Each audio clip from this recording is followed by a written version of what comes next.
Okay, I think we're live close to time. Cool. And here's a intro.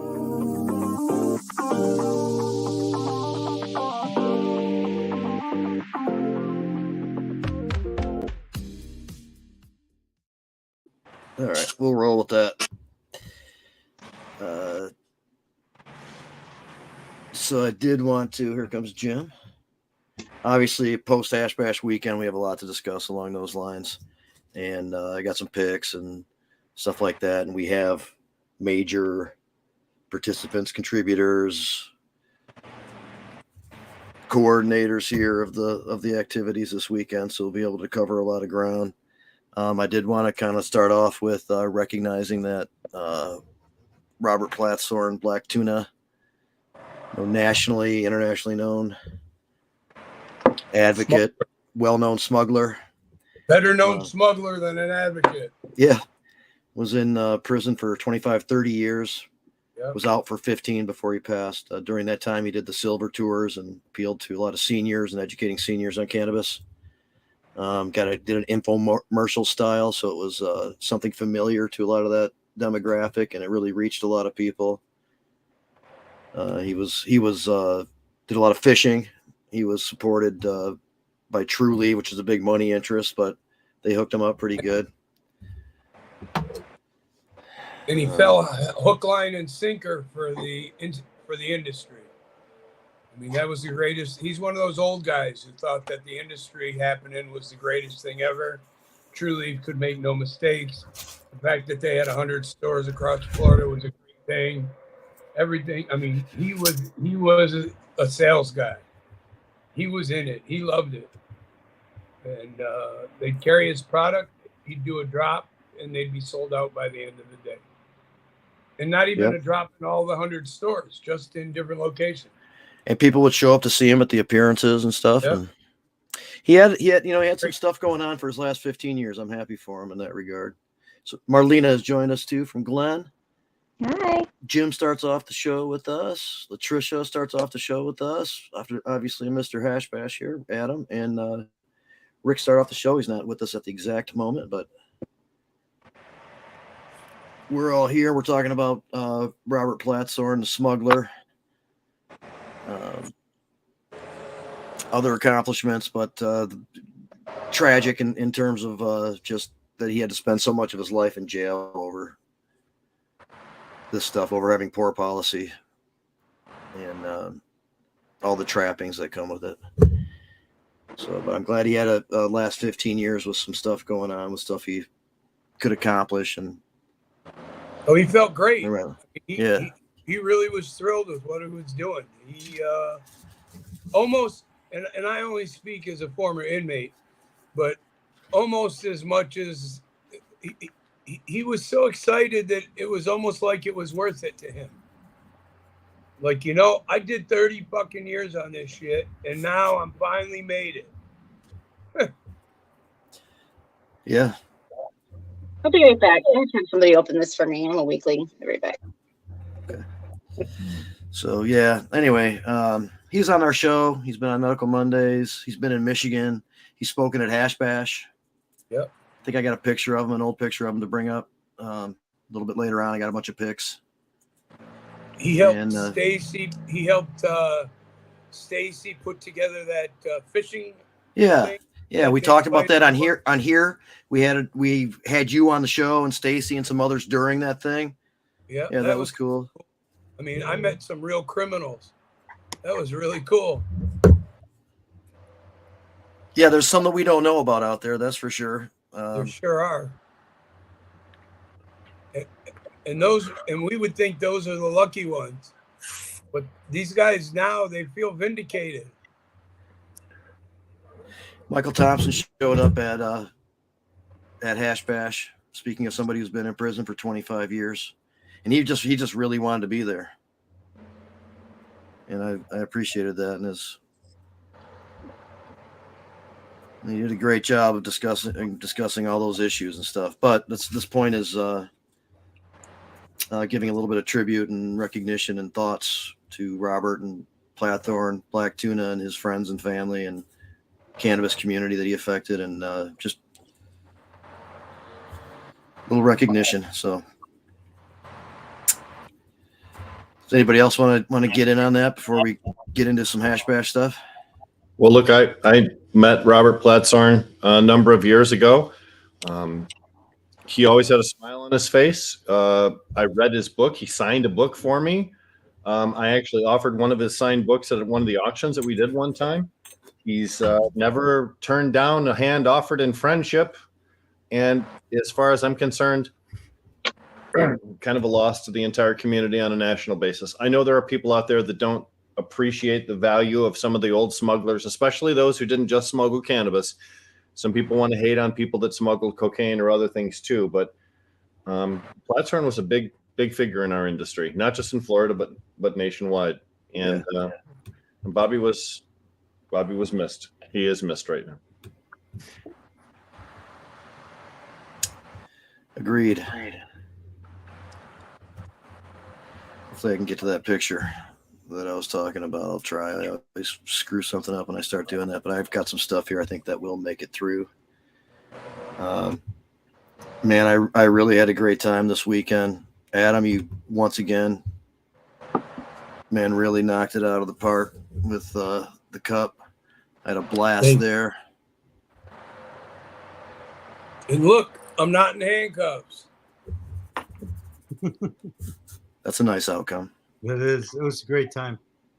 Now we do have a situation that's going on, which is kind of interesting because the fire marshal of the city of Ann Arbor has taken it upon himself to contact the CRA because there's an event where there is smoking, and the CRA said, well, they need a permit, and it appears that what's really going on is the fire marshal's covering his ass and making it look like he does all the right things and that.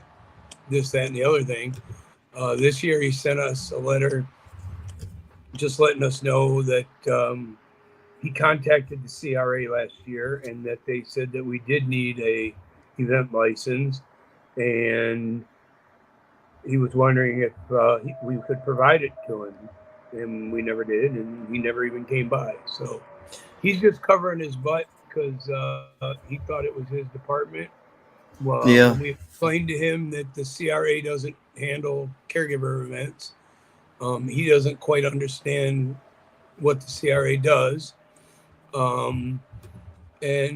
Basically, we had a music event with some midget wrestling, which I was told it's okay to use that word as long as it's associated with wrestling. By them.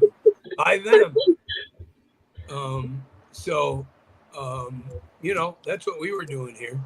We had a great time. Well, no victims for sure. A lot of people had fun. So I hope that there isn't any much post. I think some people told me they thought that some of the stuff with the events with Monroe Street Fair and ultimately how the roads were, how the parking areas were compromised by keeping areas of the road open, all that kind of stuff could have come from that fire marshal also. And like whoever happens to be in charge at the time kind of can tilt the approach one way or the other, so. Welcome to Ann Arbor. That's how we do things here. Yeah. So we got through all that stuff. Go ahead, Rick. I'm sorry, man. I was talking over you. I was just going to say, I think it's true of a lot of towns too, where there's one particular person who has, an axe to grind, as the phrase goes, and they have a little bit of juice, and then they try to use that power in order to effectuate the change that they're trying to get. The interesting thing was, and you guys drove around, so I'm sure you saw how every meter was bagged everywhere, including handicap meters. However, I knew that the Women's League would have 2 handicap spots right next to it, and there's no way they would bag the handicap meters at the Women's League. So I proudly parked in one of those spots and walked 2.5 blocks with Tom Wall. But every other spot anywhere in that area had been bagged off, and for no reason at all. Absolutely no reason.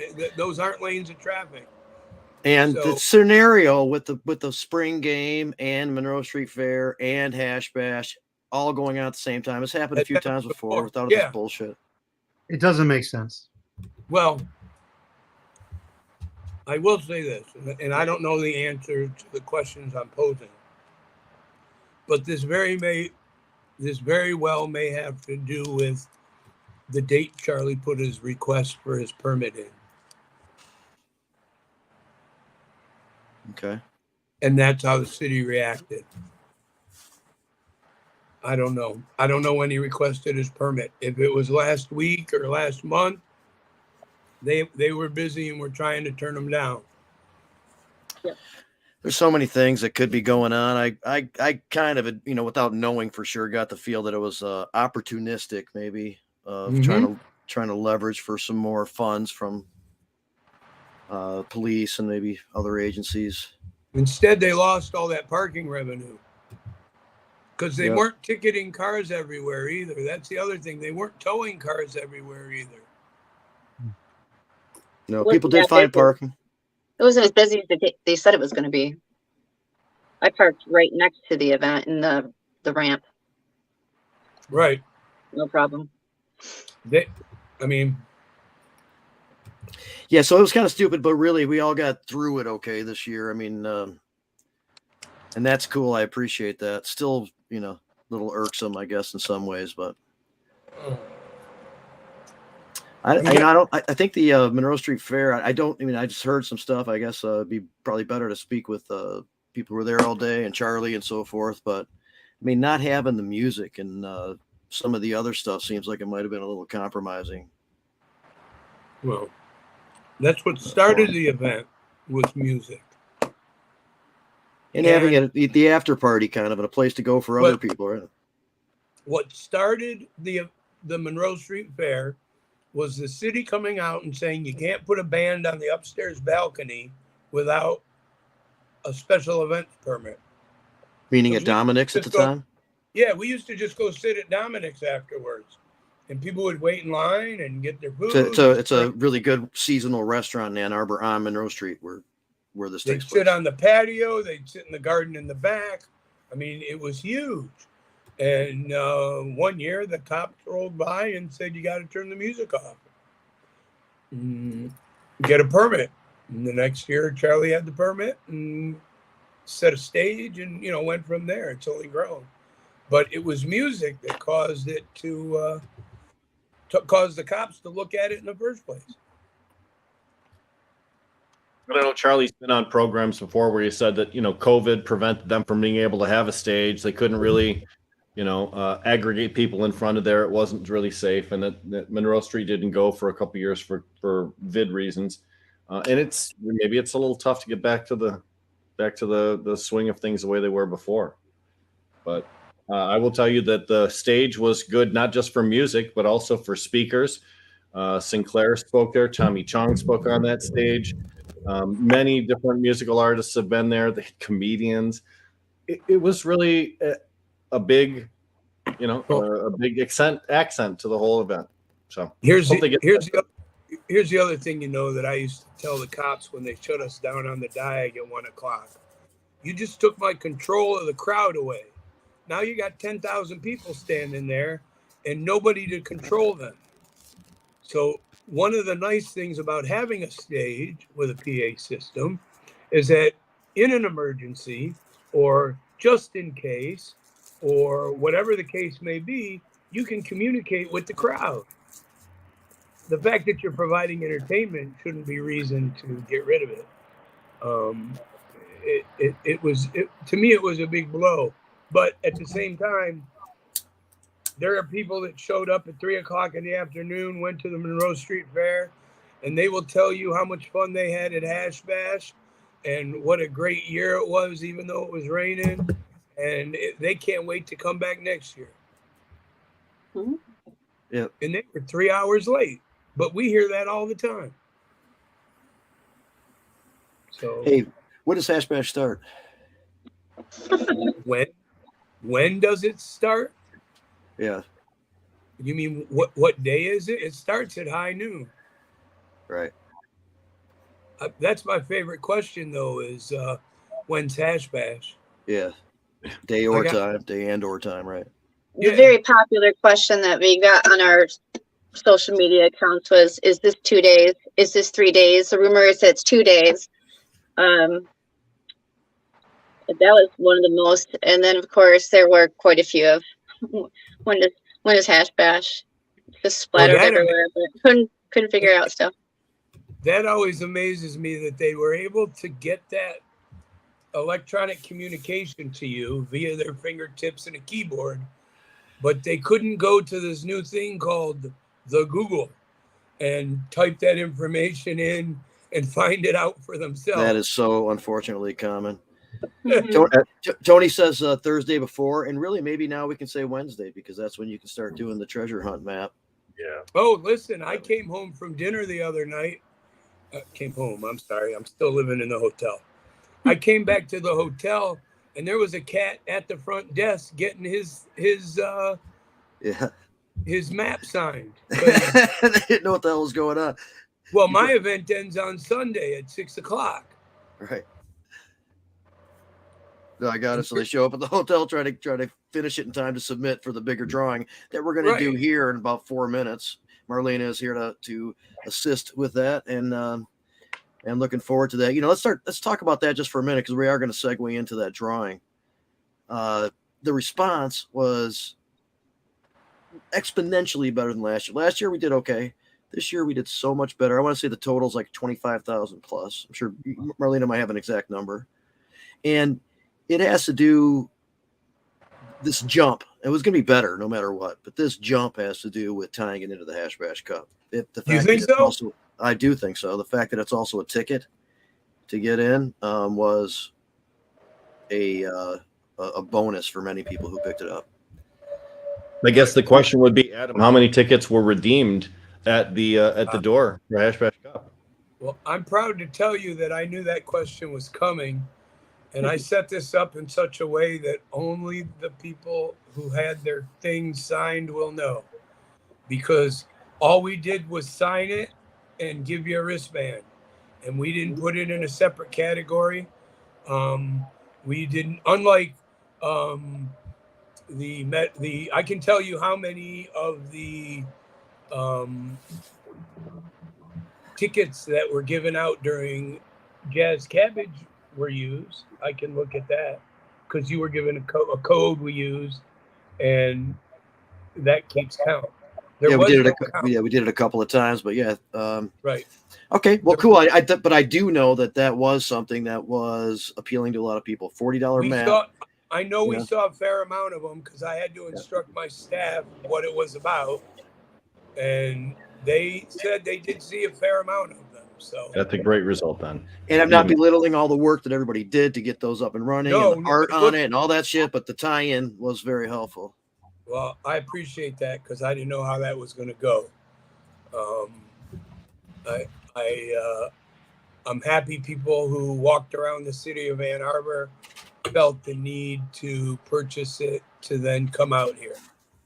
For many years, all Hash Bash really was people coming to the Diag, smoking weed for an hour, and then wandering around the city because there was nowhere to go and nothing to do. That's changed. So we are approaching. Go ahead. I don't have it. I want to show it. I don't have it, Rick. I don't think I gave you one because I may have forgotten, but let me get it in the camera. Oops, almost knocked over the rig. Sorry. Everything's backwards, so I got to move. That's a hat, right? It's one of my caps that I wear. That's awesome. And it's got the new pin Clemented. that says Clemented. So if you can't smoke in the house, you're allowed to wear one of these. So Richard got his. He's got a couple. I'll make sure that Jamie, you get yours. Cool. That's fantastic. Looks like we're ready to spin the wheel, huh? Yes. Hey, Marlena, do you want to tee stuff up and say what we're spinning for and the prizes and some other background and whatever you would like? Yeah. Well, now I'm trying to decide if we should do the grand prize first or last. Let's start with that. All right. So we have the grand prize of the map is a $500 value. Am I the only one that's hearing that weird? You might be a little jumbled I can on hear that too. Oh, no. Maybe see if there's a short in something or a connection. Give me 1 second. Okay. And of course, man, so last year we did this too, but the amount of entrants weren't nearly as many as this. So this is really cool. And a lot of those things are also just, wish I had one in front of my face to read off while she's figuring that out. But the prizes are very cool too. Let me see if I can find some of those. Well, Go ahead, we've Rick. seen a Happy steady 420, everybody. Happy 420, Happy Jim 420. and everyone else.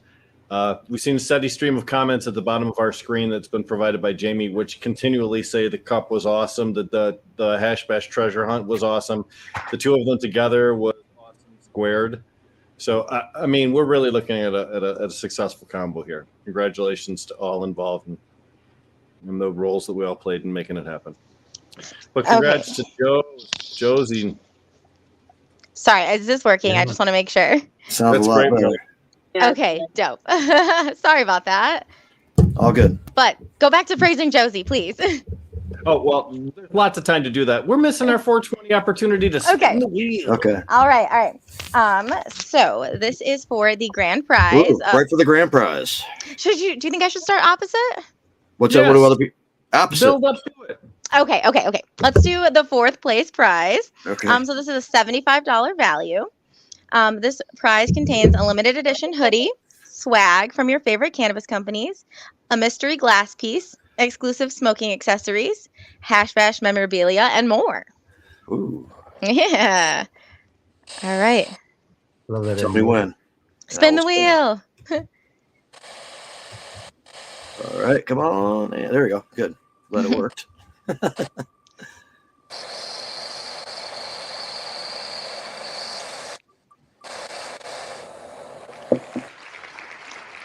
All right. Summer Skylar Peggy, you are the winner. Yay. All right. Yay. If you are watching, Yay. listening, have somebody else here representing you, let us know about it. And the wheel absolutely worked pretty well. Jamie, would you take that comment off the bottom of the screen because it's blocking Marlena's face? Well, I didn't know there was one. Sorry. Okay. So we're going to third place next. It's a $125 value. This prize is stuffed to the brim with swag from your favorite cannabis companies, limited edition smoking accessories, a Luca seahorse, a light up rolling tray, an exclusive hoodie, Hash Bash memorabilia, and more. All right, spin the wheel. My favorite part of these prizes is the and more. I know, right?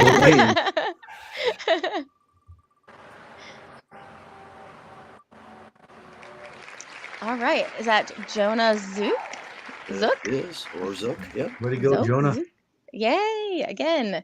Let's see here. So, gonna go to second place now. This is a $250 value.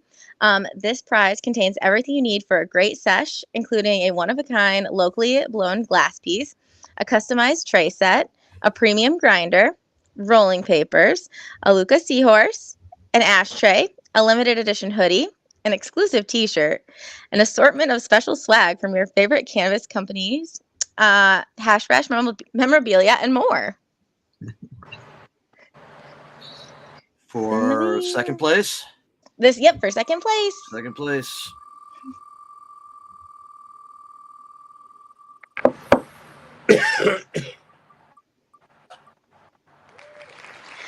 All right, Stephanie Vogel, out of way. I know that name. Yeah, I recognize that name. Due to Yay, the congrats. strange spelling of Stephanie, I know that name. Awesome. All right. All right. We're at the grand prize now, $500 value.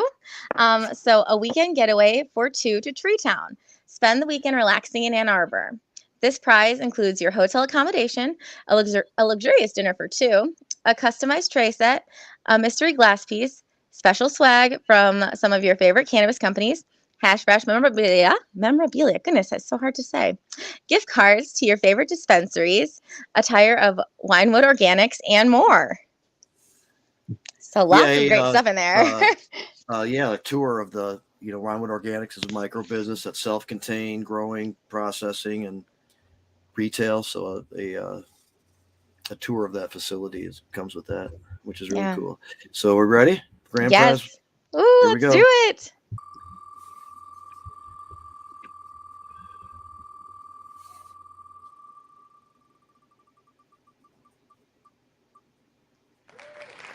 All right. Brian Lawlor. Nice, Brian. Congrats. That's exciting for you. Have a winner.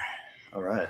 Yay. I mean, Brian, if you don't have someone to go with you on that treetop thing, tree town thing, someone might be willing to help you out with that.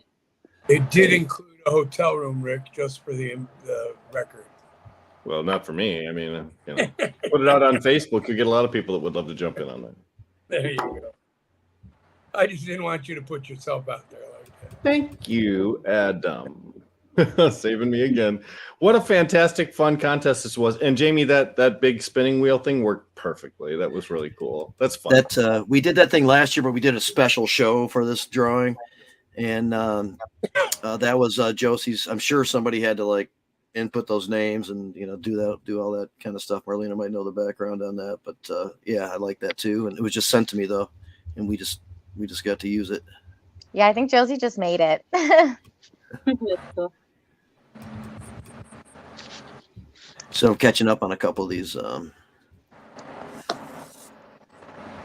things. There's Lindsay. Lindsay, of course, our manager in Fat Meds Cafe up in Alpena, and got to come down and hang out all day and experience Hash Bash. Went to Monroe Street Fair, was at the rally, did the entire treasure hunt, went to the Cup for a while, and then went back up to Alpena. Jamie, are you not letting Josie into the show? Josie would like to come in. I didn't- What she wrote. I didn't see her. I was working on many other important aspects of the show. There she is. Sorry, you were asked to multitask. Oh no. Yeah, he be kicking me out the show. We love it, Josie. Great job.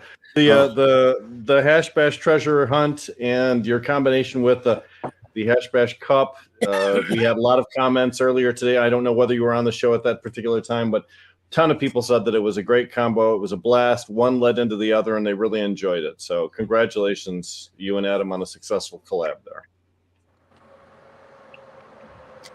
I'm really proud and grateful to be included on this.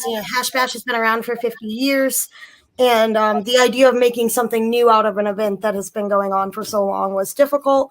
I didn't want to do it without the approval, or more than the approval, the support from the OGs, from the people that are organizing. So I went to Adam, I went to Charlie, I went to Jamie, and I was like, this is the idea. This is what we want to do. And everybody was really supportive.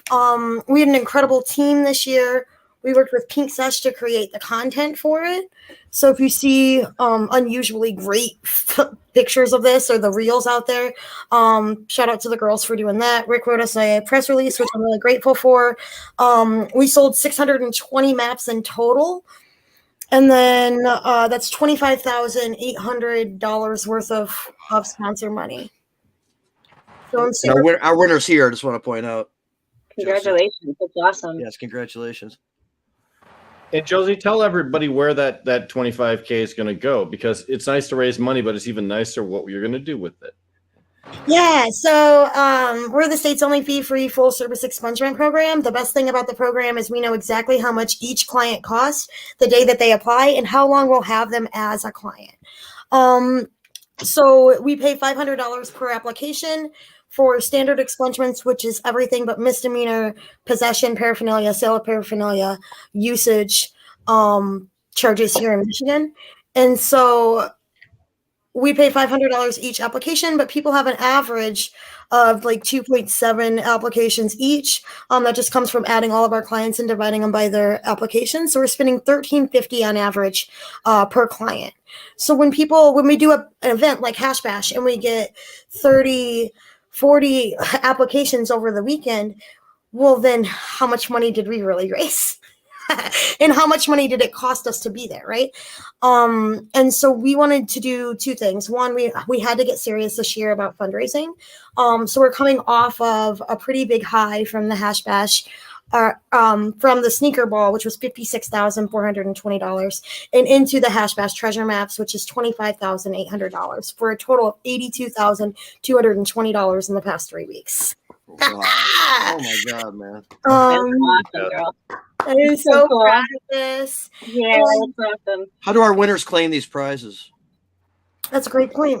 I don't remember what it does it say on the instructions. He's very Maybe detailed in one their work. aspect wasn't thought through. This is the thing to. Oh, add last year I connection. just called them. I called them and was like, "Hey, you won this shit, and you have 10 So days." everybody who won, you'll be contacted. And Autumn, again, congratulations. And Josie will contact you and arrange to have the weekend in Ann Arbor with the tour at Winewood and all of the stuff. I'm so proud of Winewood Yeah. this year. So you know, Yeah, of course. Eric didn't sell all the maps, but he agreed to buy all the rest of the maps that he had because he wanted to. He did so well. They participated hard and heavy, and I think that was a favorite stop for a lot of folks. Yeah, I think so too. I was reading a lot of the responses with the submissions. And you know, we have a lot of really fun events that we're doing this year. We have the Puff and Putt. Thank you, Rick. Coming up May 22nd in Buchanan. It's like 3 blocks from my house, so there'll be places to smoke weed on course and off. I don't have a lot of space left in my golf outing. I'm looking mostly for hole sponsors. I probably have like maybe six to 8 teams left. But I do have some whole sponsorships available. All that money goes to the Redemption Foundation, and I know it's kind of hard to understand which organization we're working with and how, but just remember that the Great Lakes Expungement Network came from Redemption. We launched it as our own Redemption expungement program and quickly found out through our launch that we couldn't do it ourselves. So it's really a collection of agencies. We are no more the Expungement Network than what you guys are for participating in the hunt. And yeah, well, what's really cool is to explain. I think, Joseph, that the Redemption Foundation takes care of the cost, the overhead costs for GLEN, so that when people do donate, every dollar goes to the costs associated with the expungement itself. So there's a way that they are tied in. Can we just get a list of the winners again? A couple people are asking for. I sent it in the chat. It's on the private chat, Jamie. I'll read it out loud. 4th place, Summer Skylar Peggy. 3rd place, Jonah Zook. 2nd place, Stephanie Vogel. 1st place, Brian Lawler. Congratulations to all. Now, Josie, when you do contact these people, find out where they got their maps. We've been asking everybody we see where they've heard about the maps, where they got the maps, and I gotta say, we sold a shit ton of maps from Michigans. It was incredible. Like, Reddit came through for us. They understood the goddamn assignment, and they really also kind of took it on as their own. That's the reason it worked so well, was there were so many moving parts to it and so many people that saw value in it, saw value in the work that we're doing, and was like, hey, I want to be a part of something and I want it to be great, right? I am so proud of this. So thank you guys for participating and for including us. And I know that when you're putting a $40 investment and you don't know what's going on, it's kind of hard to gauge the return, and I'm so glad to see so many people enjoyed the hunt, enjoyed the products that they got, tried new products, new shops, and new things in Ann Arbor. Yeah. Very cool. Yep, a lot of people did appreciate that. And a lot of people did it all in one day, but of course you could do it, throughout a couple days, and people did that too. Whatever worked, and so many people were in that submission. I don't know how many total people submitted for the drawing, but it kept on. We had 185 people submit, and then we ended up with 537 submissions total because of the bonus stars. Wow. Okay. The bonus stars are really cool. So they're different things. We want people to, yes, free weed is great weed and the Hash Bash Cup is fun, but we really want people to be able to experience all parts of Hash Bash. So the bonus stars are things like visit the Diag, go to the Monroe Street Fair and see a nonprofit, take a picture of your favorite protest sign, follow Great Lakes Expungement Network on social media. They're really fun, creative ways to get involved. And next year, that's something that we're going to play around with a little bit. We're really looking forward to adding the value to the map and more people on the map. In terms of products, we are probably going to stick with the 13 or less spots. It is a lot to do. If you're doing it and you're shopping and you're really getting the experience of everything, it's a difficult thing. And, everybody was like, what's the hunt part? I just go there and they give me weed. And I'm like, bitch, the hunt is the parking spot. What are you talking about? Sometimes. Bitch. Oh, Yeah, by I the way, didn't say that, Josie. Come on. she said that in the I text definitely said that. No, of course not. But it is in the text message about let me into the live. That was my gift to myself for my 27th birthday. Was I was just gonna be whatever the fuck came out of my mouth, and There it you works sometimes, and sometimes Ryan regrets it. But Right. we raised $82,220 this year. This month, bitch. Like what? Well, within So a month, far. yeah. You can say bitch as often as you want. Sneaker ball plus this was 80 Lay it out something there. plus $1,000, which is awesome. I mean, that is really cool. That's a lot of people getting their records expunged. Still need a lot Great more. You dollar- break down all the costs and all that kind of stuff, but that is great. And if she'd only work a little harder, we'd raise a lot more money. I agree. Yeah, she slacks a lot. Yeah, Look at the hangs out and 82,000 smokes dope. I hope Yeah. you guys are embarrassed right now.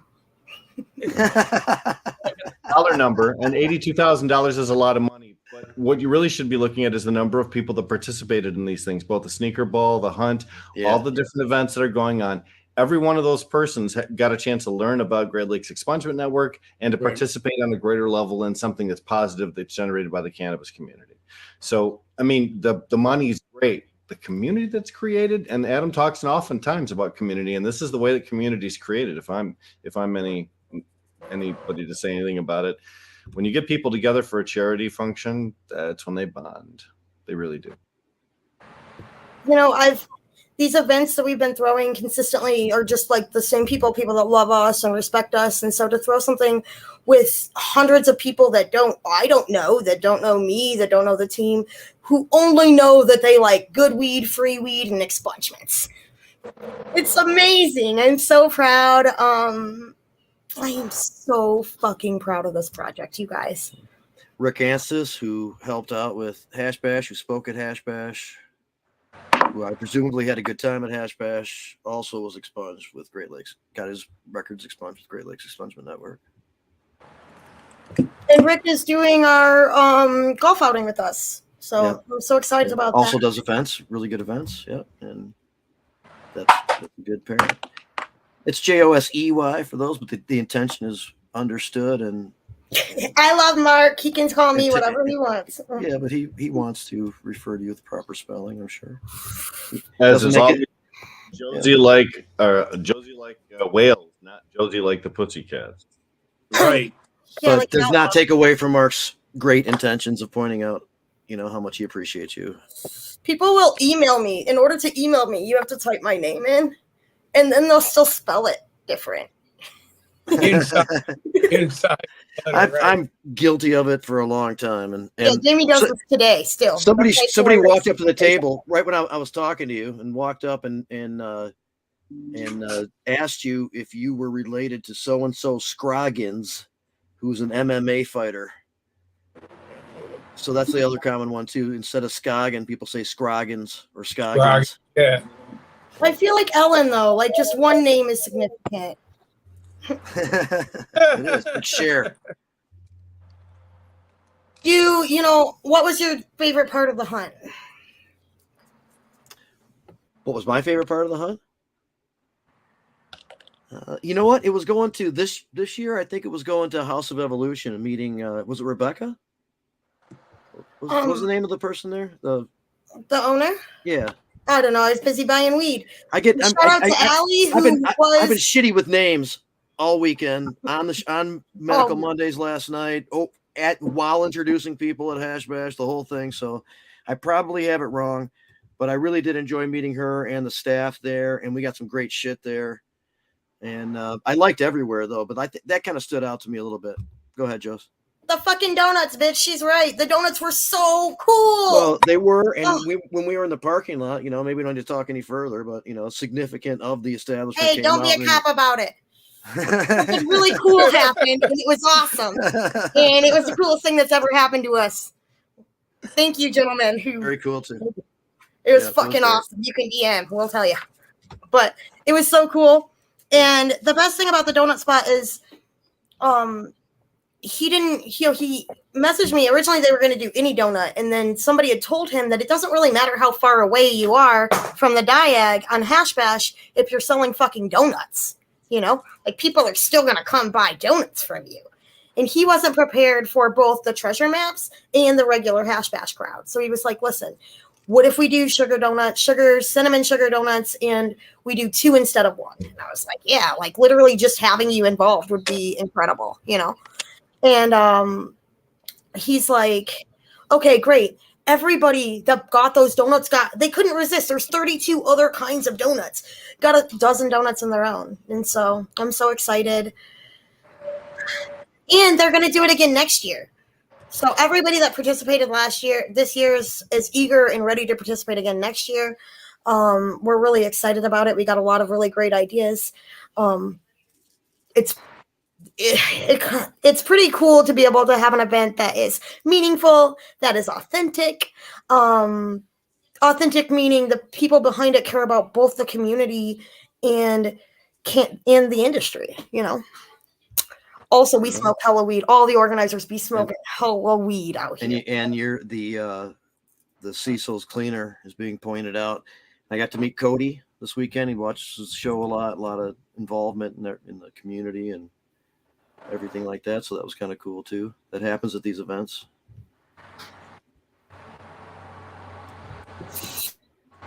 We had an incredible. And Josie had a lot of her personal cannabis just hanging out on the table. And it would draw the attention of people. Yeah, nobody was stopping at my nonprofit booth, so I was tripping. Yes. There, and they kept being like, "How much is this?" And I was like, "It's a sales pitch, bitch. Here you go." And cool. This guy's favorite part was supporting GLEN. My favorite part was the free weed.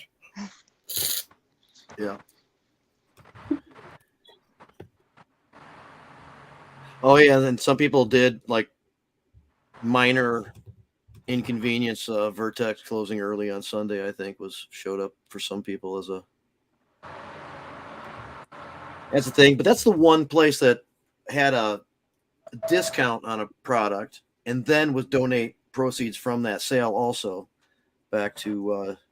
I love Vertex, and I think it's really great care there. It's women owned. LGBTQ owned. I'm so excited about it. Last year it was really hard. Even this year, it was really hard to get restaurants involved. They were like, hell no, bitch. We already have too many people here. We don't want shit to do with you. Goodbye. How about you do it on a Tuesday on a random day in May? I'm like, because ain't nobody smoking weed on that day, dog. Come on. So it was really fucking hard to get restaurants. It was so hard to get restaurants. And so if I'm just being transparent, I was originally just happy to get some sort of participation. And then from last year, the vibes and just like the overall cafe, there's no way I would get away without including Kara again this year. It was amazing. It was so fun. I want to add one thing, Joe, so people don't know like what makes this extra special as you talk about it. These dispensaries are going to have a good day without this promotion going on, and they don't need it at all. They don't need it your way. But here's some statistics for you. Sales are up 19% from last year from Cureleaf. They sold over 500 new customers with maps at Winewood.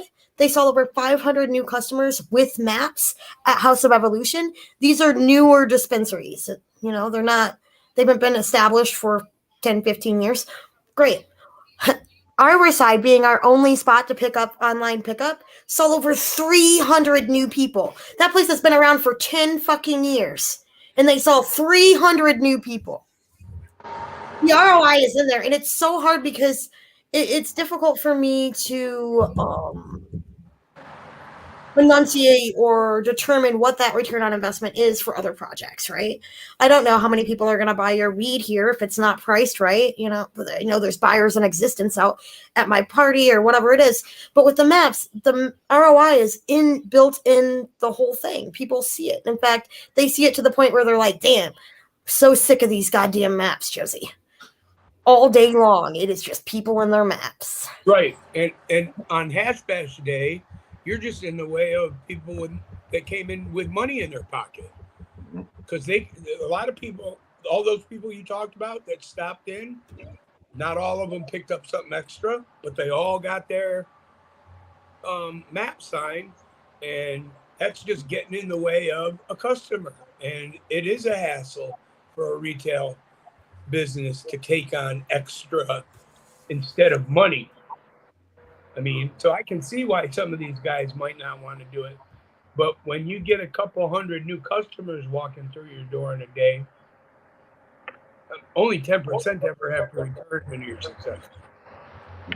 So, and stretching the map out over several days period of time meant that right. there was traffic being generated not just on the busiest day of the year, essentially in Ann Arbor, but on a day after and several days before. So that's when Josie talks about ROI, that's return on investment, and really you kind of gave something up in order to be a part of the map, and really it seems like people got that value back. I'm loving it. And, House of Evolution, which is a fairly new dispensary down there, saw 8 times the business that they typically see during the days offsetting from Hash Bash, right? From Wednesday to Thursday, Wednesday to Friday. And so it's so incredible because the best thing about it is people know what the gifts are. Like, they know that these gifts exist, but they don't know where the fuck they're going to get it. And so they're excited and they're eager to be like, God damn it, is this going to be whatever? Like they're looking for 1 or 2 things on this map that they're really eager to get. And so that has been a true treat, is going there and seeing, even in the busiest times, that people were excited, they were eager, they were participating in it. And that really comes from us doing multiple trips to the stores and being like, hello, it's us again. Sell the fucking maps. And then goodbye, and then calling in, and then sending secret shoppers in, and then bugging and driving, and like it comes from a full team. Where last year, in more than just myself, and more than just Marlena, more than just Jamie, this incredible team of people that are dedicated and they want to see it through. And so we did a fuck ton of guerrilla marketing on this shit. We wanted to ensure that not only did budtenders understand what they were selling, but they were kind of excited about it. And you can see in the maps where people sold a lot of maps, where they sold most of their maps, and where people there was an ounce up for grabs for best salesperson, right? Yes, thank you to Ryan at Redemption for providing our gift of weed. Not only good weed, free weed. I think it was Mafia Funeral, right? It is, yeah. Man, somebody got hooked up. We're excited to get those numbers in. We called through and got all of the map numbers, and then, we'll give our friends the week to recuperate. And we have like a week before 420. I don't know what goes on in Ann Arbor, but I hope that everybody takes like a 2-week vacation at the end of April. Yeah. April's going to jam pack. But I did deny a lot of people from being on the maps this year. There was a lot of interest in the maps, and they're engaged based on, I wanted every local person that would work with us, or that was easy to work with. So Joe, some people saw Cureleaf on their big money interest, and have questions about that. Want to discuss kind of like how you view that kind of stuff? I think that could be of interest to some people. Oh yeah. Well, 2 things. One, first and foremost, the people that should pay for expungements or any of this stuff are people that are making money off of it, right? And more so, what do you want the bad guys to just hold all their money forever? Cureleaf is been incredibly supportive to Sons and Daughters United. A lot of these folks, a lot of people in them won't make it. straight up. A lot of people won't make it through the market, and Cureleaf has money to lose.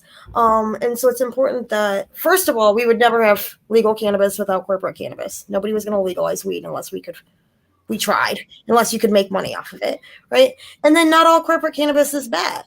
And in this case, if you're going to make money off something while people are still in fucking jail for it, then you have an obligation. Two things. One, either A, you have skin in the game. I could come to your house on a Tuesday and pick up a zip.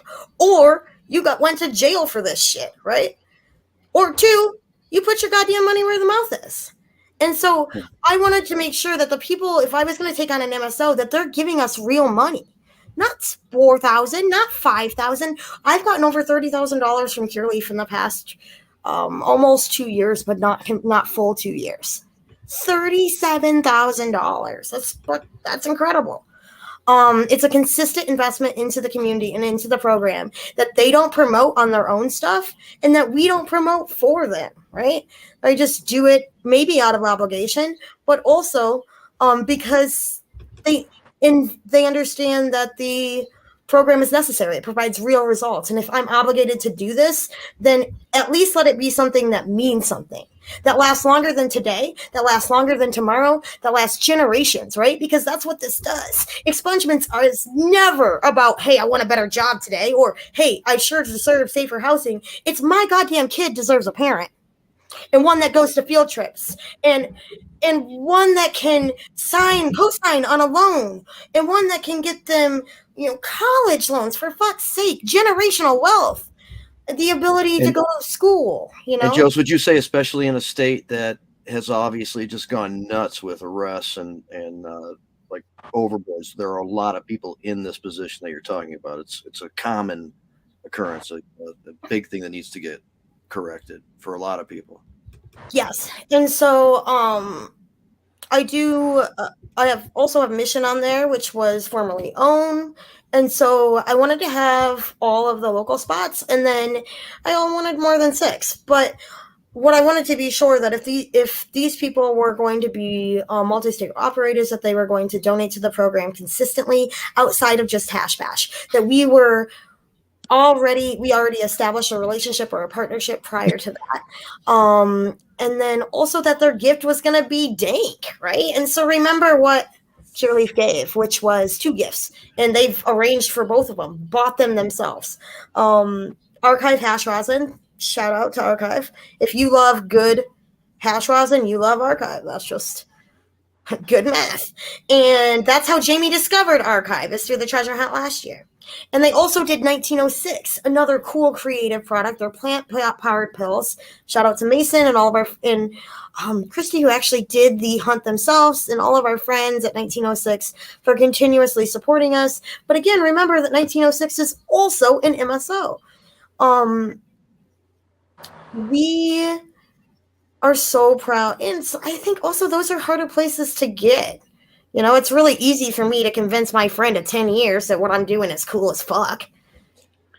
You know how many people I had to add on LinkedIn in order to get the guy at Gage to call me back?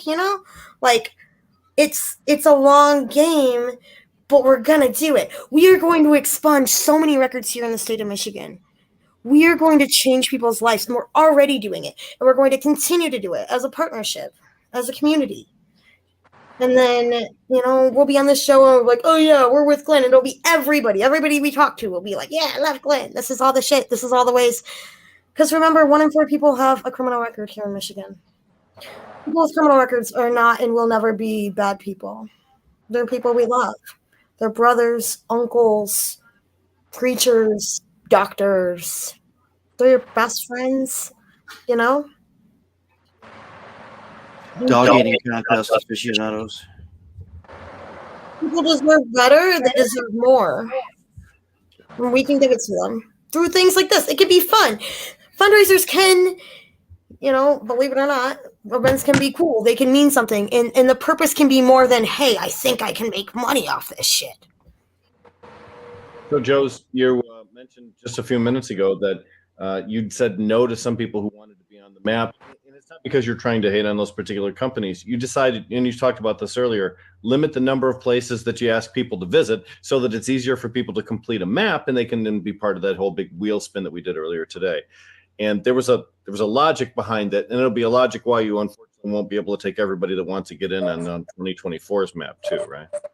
Correct. I wanted to add new innovative things, places you don't typically go to. And I think that there was a lot of that in places like Sticky and Winewood and House of Evolution and even Bloom, which has kind of been there for a while, but is tucked away and kind of easy to pass. Definitely Apothecary is something that I got a lot of comments about, a lot of compliments about. I've never been there. I've lived in Ann Arbor for fucking 15 years. I didn't know these places existed. So the point is so much more than I want to raise money for the expungement program. I want to give people the chance to experience Hash Bash in the way that they fucking should, right? And I mean, remember that I grew up, my mom was on disability. I mean, I don't think she ever made more than $700 or $800 a month. And so the idea that we would love to go visit dispensaries and see them and try new products is real, but that we could afford it, no fucking way. So here, thanks to Adam, you can go to the Hash Bash Cup. You can get 12 different products and free donuts, pay $4.20 for your goddamn coffee. And for $45, you have an experience, an entire weekend of experience and bonding with whoever the fuck you did that hunt with. And when you come back to Ann Arbor, whenever that is, you're like, hey, I know that this place had a really good vibe, a really good staff, a really good glass selection. That's the point. And so I'm so proud of this. Not everything has to be pay to play. We can create things that give people opportunity to do things that they want to do, should be able to do, and could never afford to do. And it can still mean something. That's awesome. It's why people take notice of this work. Josie, it's really substantial, and your passion for it is really obvious. You know, I thought that people were really interested in the program and in expungements as a whole. And so I just kept being like, oh my God, like, thank you so much for showing up.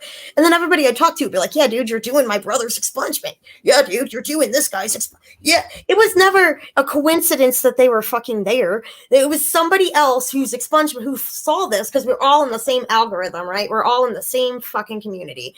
And so they've seen, also, I famously called everybody on the on the social equity list and was like, yo, I heard you had a weed charge. And started offering them expungements. And the idea was that it would pay off in the long run, that they would be like, yo, this is dope. And they would invest money throughout the longevity of the program. But also we thought the program would be one and done. Like we would run it for like a year and it would be gone. We didn't know. It exponentially grew this year, as when we talked about earlier. Hooking up with the Hash Bash Cup Association was very meaningful in that growth. I mean, it was going to get better this year, you know, outside of that, but the exponential growth, I think, came from that. I would attribute all of the map sales to Adam's ticket itself. That was incredible. What an opportunity. You know, I told everybody to Uber the fuck in there, and I think that it was always cool, though. It was cool when it was the summer, when it was the spring annual, and you could smoke weed there. But it's cooler now. Go ahead. And the cool thing is that Curaleaf and Winewood are right around the corner from here. Yes, that is also another reason why I like to keep Curaleaf on there. You didn't actually drag people out into the boonies from downtown or the places associated with Ann Arbor. They actually had a couple places they wanted to go to anyways in that area. So. And Adam showed up for us. It was really easy. Everybody came in with their maps. I had not a single complaint about any location knowing what they were doing, right? And there's, I would say, approximately 100% of the people I saw on the map that were working were stoned as fuck. And so that was a really cool fucking thing, you know, to make sure that everybody was happy and good to go. And remember that people, I was so surprised to see almost over 30% of the people returning the maps in terms of complete, totally complete. And I would bet you that's a huge number in that game, in the treasure hunt game. If you were to contact, there are companies that put treasure hunts on for a living. And I bet that if they knew what you did and how you were doing it, that they would be shocked at your returns. Joe, did you hear Adam talk before about how somebody showed up to the hotel on Monday, after the event had cleared out and everything, and was asking the person at the desk to sign their map? Did he do it? Right. Oh, I would have done it. Fuck yeah! He See, that's what I'm talking about. Everybody just knew what was going on. You didn't even have to tell them. What kind of luck is that? There were people that came, got it signed, and left, and didn't come into the event. Yeah, this guy came How up. did they get in the parking lot, man? It was crazy. They didn't. They walked. They walked from. I walked from Westgate a couple of times. Right. On Sunday when we were cleaning up, this couple came in and they had their map, and we had cleaned up everything, and I had stopped, and somebody else had just came in earlier, and it was like clockwork. I was like, damn, I think we're gonna stay here. And so they come in and they're like, sign our map. So I signed the map, and I was like, this goes back to the expungement program, and I'm exhausted. I had worked a lot, and my voice was kind of going out, so I saw pictures of myself from that day. So, and so he was like, yeah, that's why we did it. And I looked at him and I said, well, we did it for the free weed. Just like I did. It was equally as quiet as when I said there. They were all uncomfortable as fuck. They were like, damn. And so Blanca picked up my card and gave it to him. She was like, here's Josie's card. He looked at it. He said, oh my God. And he just started rolling. He laughed so hard. It was like definitely the funniest joke I had the whole time. Ooh. Melody, the last hour, I'm going to throw up some pictures here. Can talk about whatever we're talking about, or comment on these if you want. But just want to get some in while we're having this discussion. It was a real hardcore group of attendees. There was nobody there that was fooling around. People wanted to be in that place and were willing to suffer through cold and rain. I love the post-event press when it said that the rain and the winds didn't stop people from showing up. And well, that's because you have journalists who didn't do any history, any research before they come to write the article, and they don't know that there's been times where there's been 2 inches of snow build up on our hats because we've been standing there for an hour, or a half inch of water falls within an hour and we're standing there. They didn't. This weather, as bad as it was, it could have been a lot worse. And I mean, I've done a few of these. I dig it. Ooh, someone harvested my logo. She looks like a rock star. Have to live with her. Oh my God, she's smoking my weed right now. I bet. She's looking up after somebody just said they were going to take her on for the smoke challenge. That is not a tiny pinner in her mouth either. Take a look at that fat fucking gar that she rolled. She does it.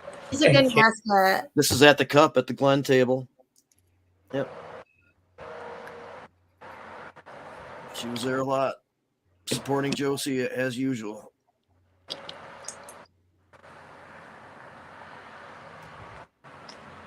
I was impressed by how many people were out there, though. I mean, throughout the day, the weather could have been worse. You're right, Adam, but it seemed like that was the worst it's been in a long time. It seemed. Listen, I mean, it was cold and windy, but the amount of people just was so reassuring that day, just to see so many people.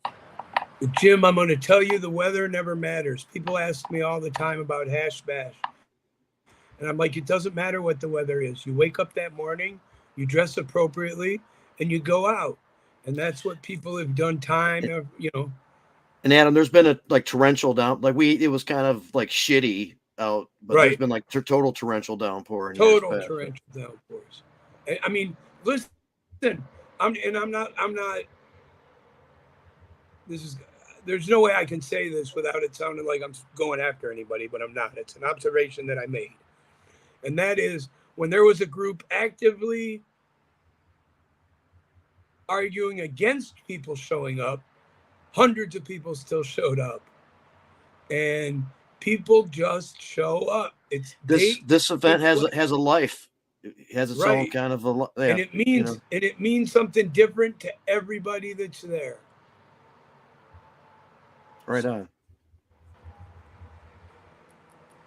Discussing Hash Bash with Adam is, there's a different level of perspective and understanding and respect involved in that. Here is Al Witt. We're going to do a show on him. There was somebody putting together. Councilman Witt from Gaylord. Yep, he's got a very interesting story. I was talking to Josh Covert today, of course, who was his lawyer during the course of the legal part of his interesting story. And there's a lot of side things. There's some people putting together kind of a documentary on it, so that should be cool when that gets put together. But we're going to do a feature with him on the show here coming up in the next few weeks. I was happy to see him. It's been a little while. Over the summer, last summer, I guess. Saw him at the MICIA conference. And he's looking really good. I mean, yeah. I know he wasn't doing well for a minute, but he's looking really good. I'm super proud of Al. He is a councilman in Gaylord. And Gaylord, make no mistake, it's a small town, but it's not. It's an important town up in northern Michigan, Lower Peninsula, northern Michigan. Yeah. It's definitely a hub for people in northern Michigan, and they hold a lot of. What he's done is he's reformed the board. He's gotten his friends to join the city council to be elected in it, and it's proof that you can. He grew up there. It's proof that you can do that too. I'm so proud of Al. I really am. And make change, because Gaylord was known as a gauntlet for a long time. The gauntlet along 75. Yeah, Rick and I got pulled over there. We did. Yeah. Yes. I mean, Chad Mark Pastorini hanging out back here. I love him. He hates it when you take his picture too. And by the way, in Gaylord, they are a big cannabis business supporter. They just suspended the license of exclusive brands up there for not following local ordinances. I just received, I don't want to sidetrack us from Hash Bash, but I do want to break news for everybody. I just got a text from Lansing City Pulse about Michael Doherty from Rebel Industries saying that the judge was corrupt to his face and the judge threw him in jail for 93 days. Yeah. So, just a reminder to the people out there that, in the real world, maybe Trump gets away with it, but in the real world, you can't call a judge corrupt and get that shit away. You can't. Right. So, But deviate from that, I guess. But we should, because remember, this motherfucker did a presentation. Here's my favorite. I'll just give you one highlight. He had a giant pile of cash, and he was like, "This is what $500,000 looks like." God. He's like not a good person. But it was in no. I saw that presentation a couple of times, and I still don't understand what. Why did he do it multiple times? He did it more than once. Yeah. Ego stroke. Ego stroke. That's the only reason you do that. He has reverse imposter syndrome, Like, I always feel like, oh, man, am I good enough to be here with these people? And that motherfucker feels the reverse. He's like, I feel good enough to be here. And he's not. Like, what the fuck? I can't. There's a lot of that in this game. Here's Amy, Trish, and Ryan, Michael Toohey, Rick Anstis. You know what, though? Your point is there's a lot of people like that in the game. I really honestly feel those people don't show up for Hash Bash. Real people. Look at the folks in this particular picture. Every one of them with accomplishments behind their name. I don't think the fake motherfuckers show up to our events. Well, it's interesting because there are a select group of people who will push their involvement or their win or their ownership or whatever. And when you talk to people like Josie and I, they've never actually supported us at all. Bro, I have people that come to me, offer me money, and then it's their idea. It's not even my fucking idea. And then they just don't. Like, right. And it's amazing who some of these people are. And I wouldn't out them because that's not what we're talking about. But when you see people like this, that, I mean, honestly, I know for a fact I could ask any one of those 5 people in that photo, or all 5 of them, to give me a hand with something at Hash Bash, and they'd drop what they were doing. They'd give me the hand. They'd move the tables. They'd do whatever had to happen and be done with it. And not care and not ask for anything and not expect anything. Well, There's- every one of these people is important to Hash Bash. Latrish was crucial. Thank you, Latrish, for making that Hash Bash. incredible magazine. What the fuck? That is so cool. You killed it, girl. Thank That you. was, I mean, that was a result of a lot of her work, but that was not the only contribution by far, too. But without Trish, that didn't happen. I As it fucking did. loved it. I love it so much. It is the memorabilia portion of the Hash Bash memorabilia. Yeah, just give it a facelift. Start putting some education in it. There's a lot of really young people, newer young people that are coming to these events now, and I guess we continue to keep on saying when's Hash Bash or what time does it start.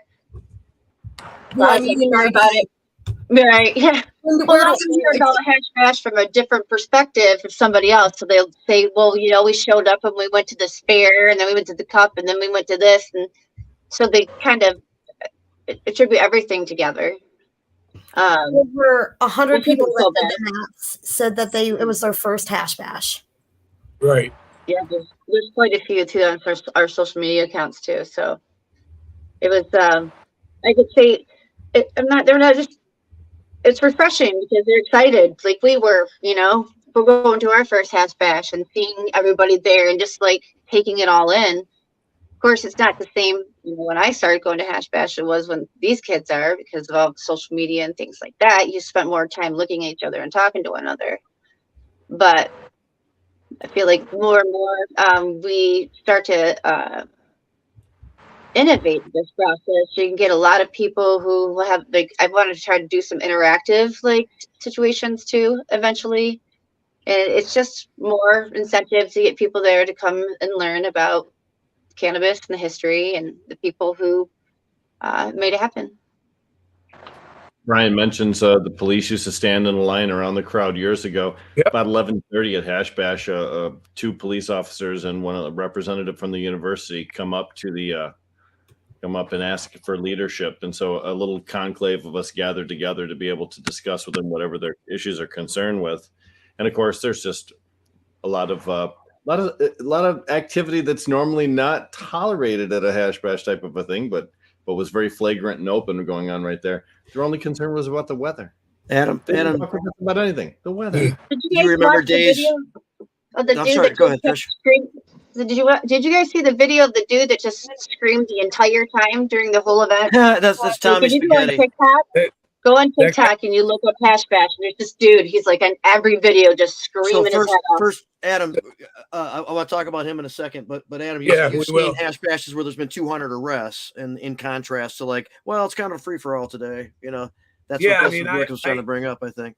One of the officers we talked to, I wanted him to pass words on to a guy that's since retired, Officer Morales, who used to be an Ann Arbor cop. And at one point, it was the Ann Arbor police that used to police the Diag during Hash Bash. Then the university got their own police, and many Ann Arbor officers actually moved over. But last year, I said to Morales, "You got a guy with a showcase, literally a glass showcase, selling weed right there on the. You're not going to do anything about it." And I was trying to elicit his directions. He said, "They told us to ignore everything. As long as nobody's getting hurt, we don't care." And I find that shocking because we went from the days of Ed Rosenthal selling $40,000 worth of books on the Diag to nobody being able to set up any tables on the Diag.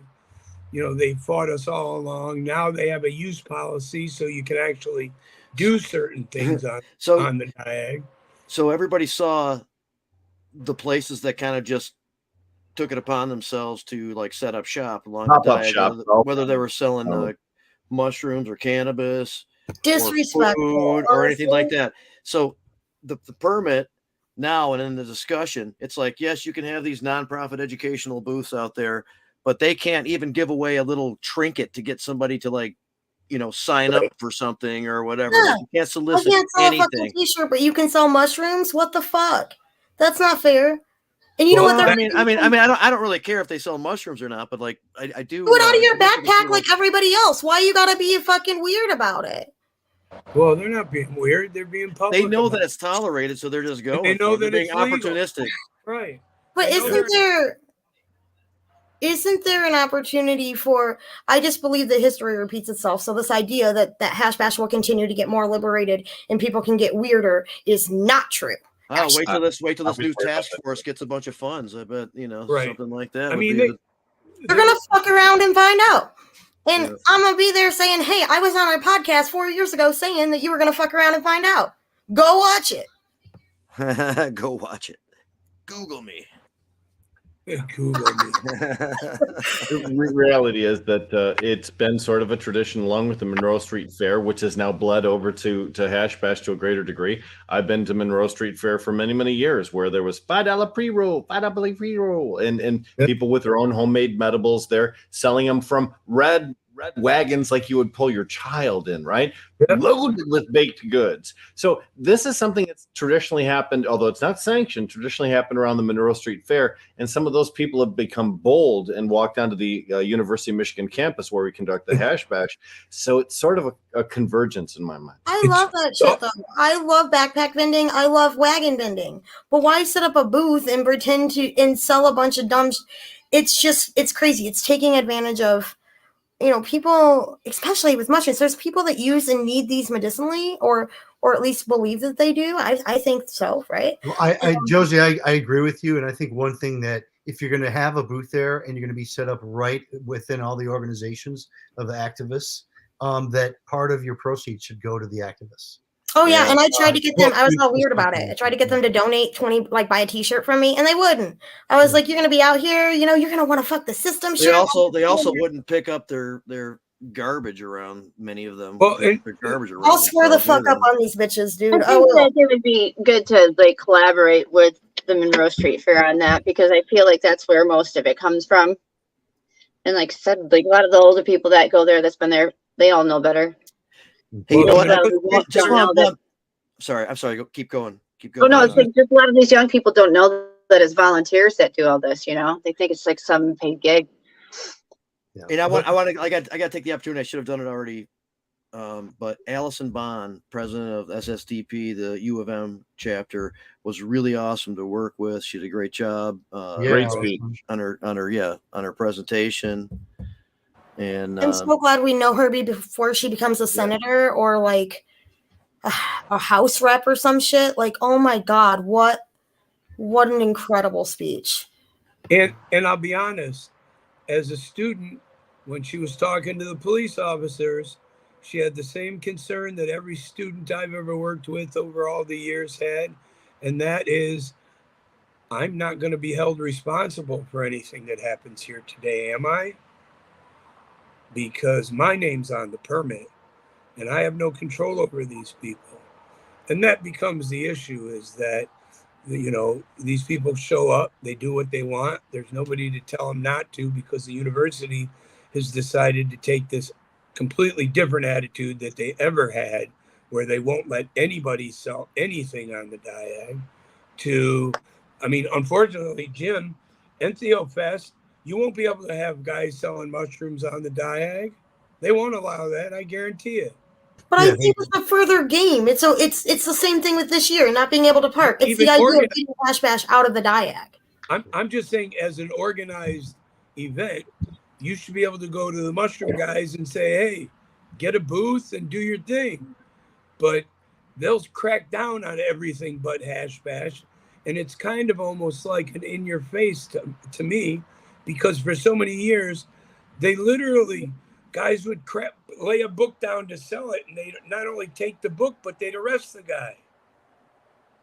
I mean, they've taken a different attitude. And that's the problem, Adam, is that people have very recently been arrested, and violently so, and especially in the 90s at Hash Bash, and these motherfuckers show up. They weren't even born yet, by the way, and they're going to set up a canopy and sell mushrooms out of it, taking advantage, meanwhile, not doing absolutely anything for the community that's trying to legalize mushrooms in their own goddamn city, right? Well, that's the problem. It's like these caregiver events. Caregivers don't come in and trap for 3 days and make $40,000.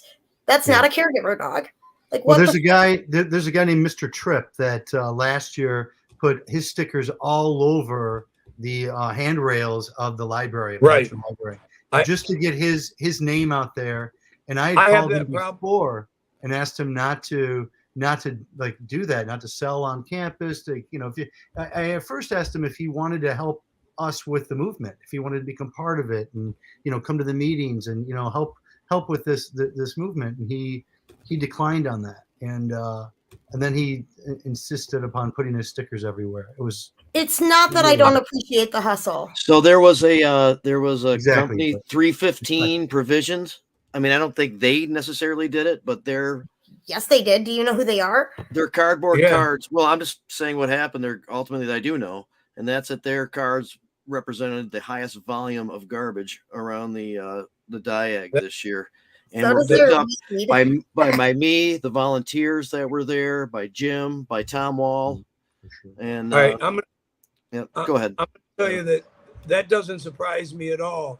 What surprises me is that they give the hotel the same treatment, and they're literally companies sending their people around, sticking their stickers on places that.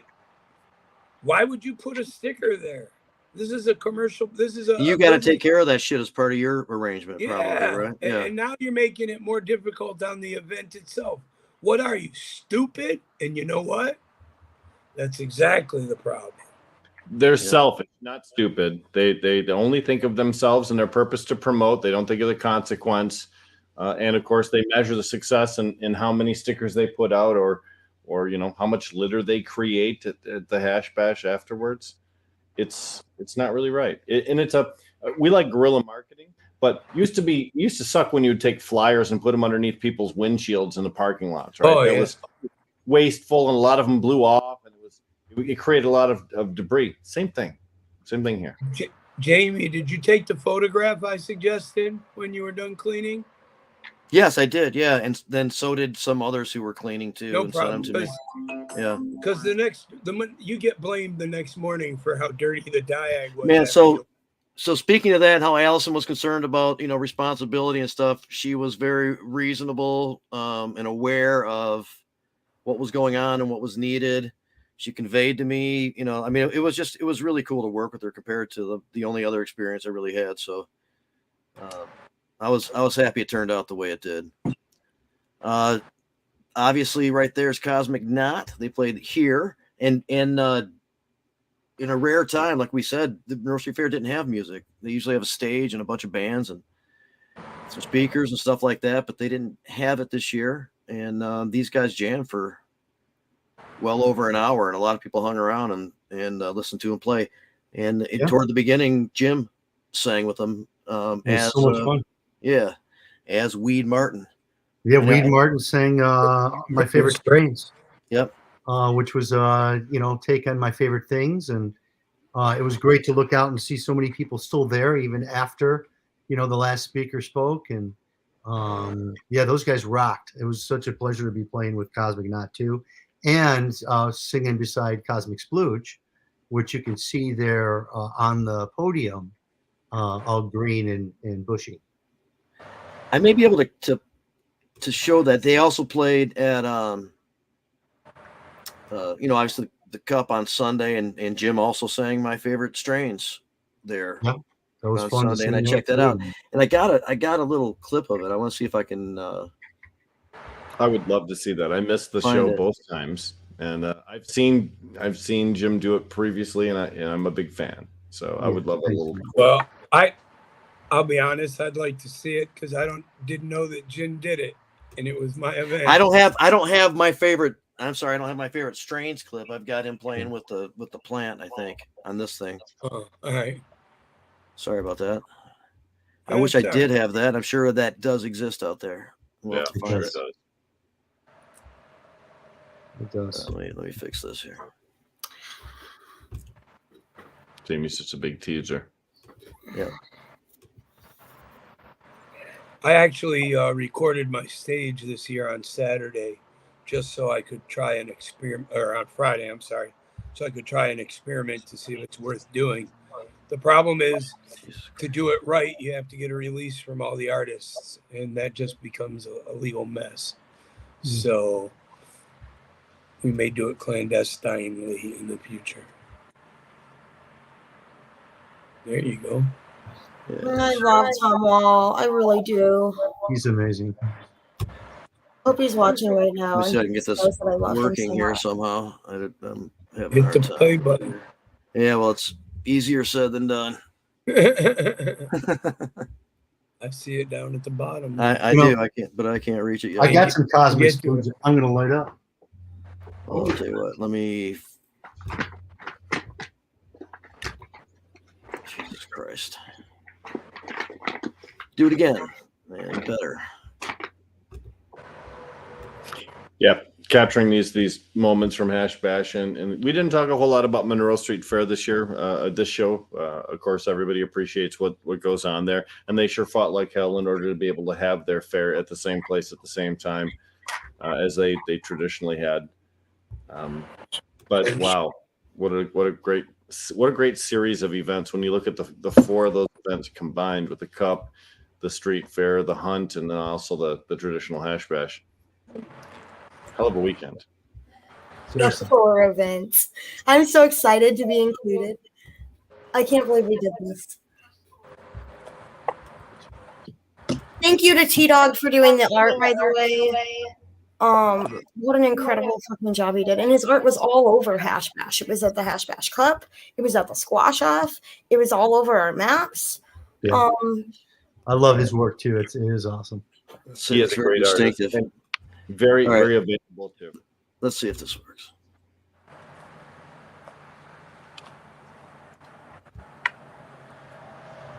It looks like he's playing great. Can you hear No it at all? sound though. No sound. No sound. Okay, I don't know what to do about it. I can hear it, but I don't know what else to do about it. The In plan. my head, it sounds wonderful. Yeah. I have that jacket, by the way.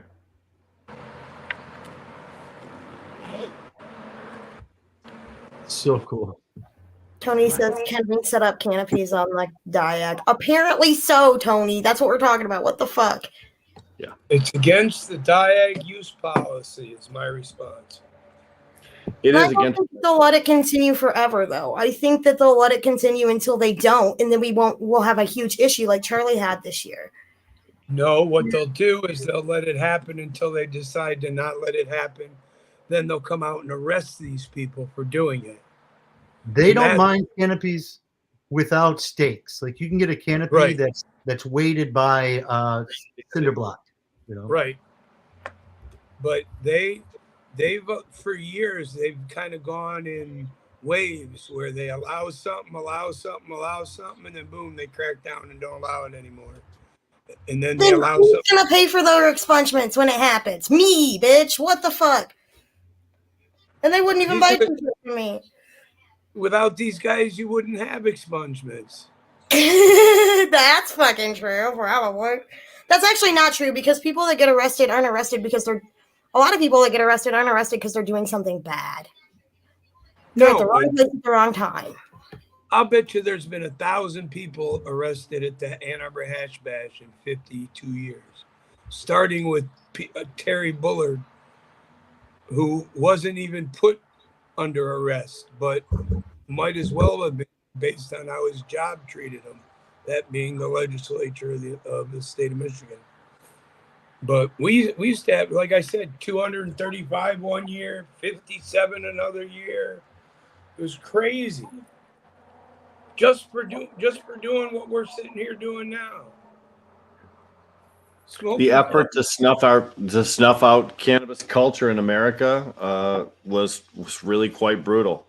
Not just here, but in other places too. But that just really shows how bad it was. 237 arrests in a single year, Adam. Something like that, yeah. It's all listed. So we got it all written down. Hey, so we lost You know, Trish, but there she is. yeah, it's a great picture. Because it's got the clown. And yeah, and I was gonna say, Adam, when after Jim, Yeah. I think Jim, you're gonna say something. Get Yeah, I was back on gonna- Tommy yeah. Spaghetti because Yeah, I that want was to an talk about interesting it thing. too after, but I just wanted to mention that going back to that picture, you can see the podium's covered with a black garbage bag, as well as the speakers along the front of the stage, and it was just all kind of. I thought I looked really nice, even though it was kind of. Oh, know? you would never do that if it wasn't raining. Trust me. Yeah, But, for sure. But it all worked out really well. And then back to the clown that was just, he does a great job. He's great at what he does. Done better, right? And people don't get that, and that's why in my speech I thought it was important to explain to people that this is really street theater, and there's a whole cannabis street theater history too, but I wasn't going to get into it because it doesn't matter to those people. They were just standing there in the rain. But I did start looking, and I have not found a photograph with as many umbrellas at the Hash Bash as I saw this year. And we've had a lot worse rain. I mean, we've had snow. Snow, an umbrella would be perfect. But it was absolutely fascinating that the crowd came out the way they did. And Tommy Spaghetti is that type of guy. He knows exactly how to do what he's doing. And he's one of the better. Fuck that guy. That there. One of the better. He upset a lot of people. You know what he did? I had a client who has several felonies, who put out everything in him to write a poem. He went out there, and your good old friend Tommy Spaghetti jacked off in the air in front of him. So 100% of the photos that his wife have of him is that in a very vulnerable moment. So I don't think that's talent. I think that's tasteless. And more so, he continued to do that during every single Black or brown person's speech. He did it during Nick and Ashley's shit during Michigan Liberation. He did it during Jessica's shit. That is not talent. That's tasteless. That's disgusting. It's disrespectful. It's the opposite of the purpose of Hash Bash. So fuck that guy. And fuck your friends with him. He is sensational. He was doing things. It was not sensational. It was disrespectful. And it was ironic. People in the times that he fucking did it. I'm not saying you have to look at it any differently, Joe. Not suggesting you're wrong. He was disrespectful at an event that is there to say fuck you. Okay? Fuck you to the law, not fuck you to the victims say, of that law. Say hello to former House Representative Cynthia Johnson. He's been a staple. My point is, he's been a staple in Ann Arbor for the last 30 years. He ran around screaming, "Punch me in the stomach!" While this is a sacred event. I don't give a fuck if it's not a sacred event to you guys, but it's a sacred as fuck event to me. And I know it's a sacred event to you too, Adam. And so is it fuck the law? Yeah. But fuck the system, fuck the law. It's not disrespect. It was that mocking stuff that he did that a lot of people didn't like. It wasn't necessarily like the I get it. I guess. I'm not disagreeing with you. I'm just telling you that I know what. You know what, dude? You know how hard it is to be disabled in middle school? Let me tell you. I spent a lot of time. Why the fuck am I? It's so I don't square up on motherfuckers like that bitch. I would have squared the fuck up on him. It's disrespectful. And it's disrespectful for you to praise him for that. I wasn't going to ask you why when he said punch me in the stomach, you didn't. But. Because there were cameras. And also because I thought I could pay Tui to do it by just telling him I could do it in 5 years, but he wouldn't fucking do it. You line it up and then bring Tui. Tui's not the guy I think to ask to put to trouble. But Tommy did stay out of jail. I think he did actually say, "Fuck these guys, they won't let me speak," and he specifically called out those of us, especially Jamie.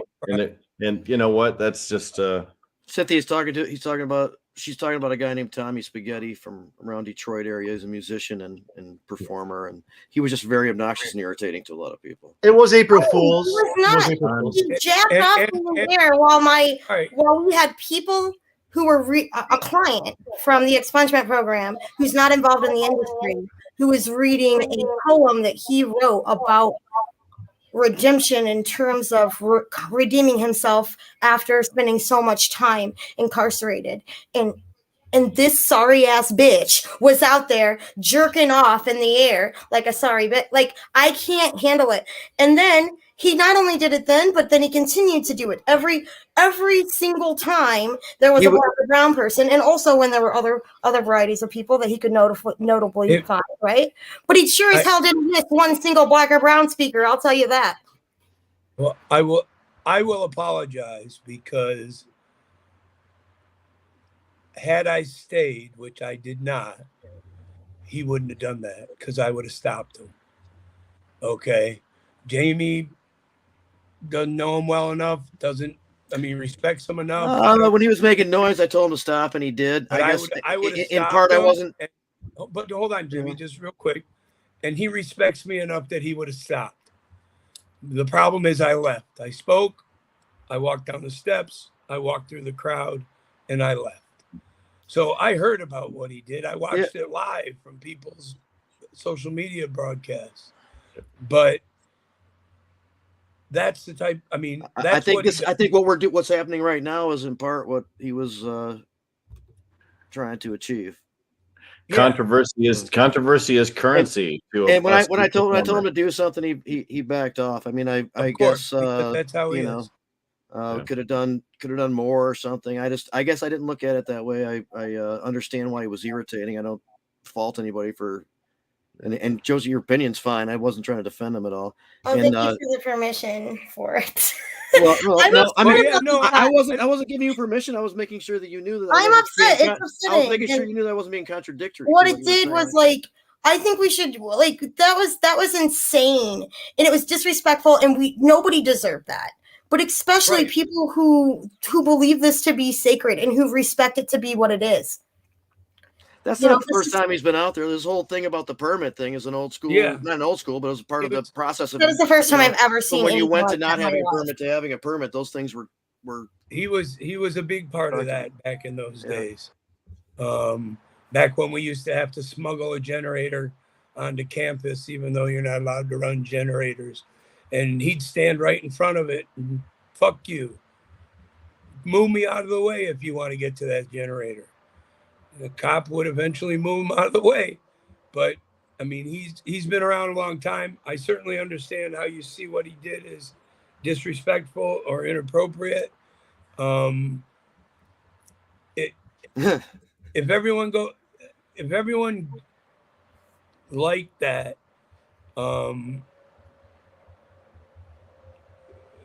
it wasn't so much Blanca that it wasn't that they don't know what street performances are. It's that he took it to the next level. During a show, he should have quit when it started. Prior to that, he can run around on the diag all he wants. But once Hash Bash started, he should have given it up. Tommy, you're done. It's over. The pre-show is over. Thanks, man. We really appreciate it. You really entertained those people, and that's why I'm not defending what he may have done during the event later on. I mean, honestly, he was annoying me before the event even started. But I know Tommy Spaghetti. I've performed on stage with him for years. Sinclair's been at shows that he's done. I know how he was just at an event Saturday night where I was in Detroit. Right. He's dressed up as the clown. Right. So I get how inappropriate it was. But I also have a difference of opinion. And that is that if I'm at Hash Bash and you misbehave, I'm going to put an end to it. Like the guy that grabbed the microphone out of Ed Rosenthal's hands. I kind of was under the impression that his attempts to get in on stuff was ignored repeatedly, and he ended up kind of splitting. But it wasn't, people are entitled to looking at what he did and going, "That's really fucked up," and being upset about it. And so my point wasn't telling you had the permission for that, Josie. It was just to tell you I wasn't contradicting. I'm just fucking with you, Jamie. I love you. It's cool. Okay. But I'm just it's disrespectful as fuck. Hash Bash. I will never forget being 15 years old, and fucking here I am. At Hash Bash, there's all these people on the steps. I'm pretty sure Renee Wolf I don't know anything else about it, but all I remember is Renee Wolf standing up and taking a few steps. And I had seen her on the Capitol steps. We all went to this rally and everybody was smoking weed there. And you assholes flew a plane that said, "Fuck you, Shooty," or something. And then you guys got you assholes. Big Daddy and Mac, yeah. It was Very like, much. "Fuck you." Funny on that. What did they say? "Why do you hate patience?" Same thing. Either way, I remember when all that happened and I saw everybody at the steps and I was like, I want to be there. I just want to be there because you have to be cool to be on the steps. They'll kick you the fuck out. And I was like, I just want to be, I know where the fuck I came from, bitch. I know how lucky I am to be in this spot. I have never felt entitled to the network or the position that we have. And so it's disrespectful to be up there is incredible. It's amazing. It is. It was my thing. You do realize it wasn't always like that. I do, yes, absolutely. And what makes it like that is the amount of people that lost their entire livelihoods showing up and just smoking weed. You know, I'm not lost on how brutal the 90s and early 2000s were. I was talking about people on the steps of the day. I think I watched a podcast where John talks a lot about Adam making Hash Bash into something where people, it's an event. We used to have weed on the steps. We used to have the freedom fighters come in from the back corner, the High Times freedom fighters. And first of all, they had to make a hole to get through the crowd. And then they pushed people off the steps who didn't belong there because they were just there to smoke weed. There was no speakers. I mean, yeah, we had a dozen or 15 speakers, but they don't need all that room. There were just a bunch of goofballs standing around. And some of the greatest photographs of all time are this large amount of freedom fighters standing behind the speaker at the Hash Bash. That's what made it the classic. And Jamie and I talked about it this year beforehand. There is a way to change it and make it look like the day is at the swearing in of the president. And it helps a great deal because then you don't have some of the things that you see. Because if you look and you watch it from the crowd, you see all kinds of things that you wonder, well, who's that doing that? And you find out that they're just nobody that decided to stand up on the steps. And, they're not a Josie who is the first patient who actually could justify herself being there, even if she's not speaking. So it has changed drastically over the years. And Jamie and I talked about that. Do we put seats out? Well, if we do, it'll keep people from, gathering around. Yeah. When people were upset when Brad kicked him out of that area up there. Right. Well, I love when Brad does that shit. He is like nobody even fucks with him. They're like, okay, I guess I'll leave. When you put up a velvet rope and people just don't respect the velvet rope, they get what they get. I mean, right. Literally, there's a physical barrier that says this is a VIP area. This is the area reserved for clearance around the speaker. And people want to violate that. They just don't. Hey, by the way, speaking of that, those details and a lot of things behind the scenes, as Trish contributed quite a bit. Jim had contributed quite a bit also. Without him, a lot of that stuff doesn't go smoothly, and so he deserves some appreciation since we're talking about that. That's his podium. He goes to pick up the stanchions. He makes a lot of the underlying things happen.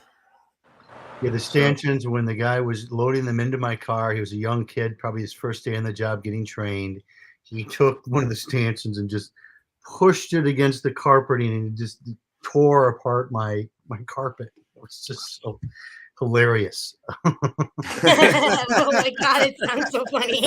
I'm glad you're taking that kind of an attitude towards it because I know people. I didn't get on him. I didn't want to get on him. I didn't want to, it was just what happened. Well, we could extrapolate that back to being Adam's fault if we really need to. If there's, Jamie, I'll let you know exactly how much that total is. If you make it my fault, you go find out how much it's cost to repair it, and I'll get it repaired. Oh, okay. Thanks. No, it's all good. No, it was just funny when it happened. And those things are really heavy. Yeah. We use them here at the Hash Bash Cup, and I make other people deal with it. Yeah. Even the ones around my office, I don't touch at all. I say, move that, please. Thank you. Yeah, it was really it was a good day up there though. I mean, the rain, everything, like you, Adam, you said all the umbrellas. I saw so many umbrellas too, and it was just such a cool, it was a different Hash Bash because of that. And Yep. They all have their own little story, huh? They do. Yeah. So Adam, or I'm sorry, Rick, do you mind reading off the winners again? A couple people now have asked for. I sure will. These are the winners of the Hash Bash Treasure Map giveaway today. 4th place, Summer Skylar Peggy. 3rd place, Jonah Zook. 2nd place, Stephanie Vogel. And 1st place, the very happy couple, Brian Lawler and his woman. They were so excited. They watched the drawing live and saw the name getting pulled. That's a great story. It's wonderful. Thank you guys for participating in the maps this year. We're so excited. And we're going to do it again next year. It's going to be bigger. It's going to be better. We're going to have more maps and more products. Look at you, Adam.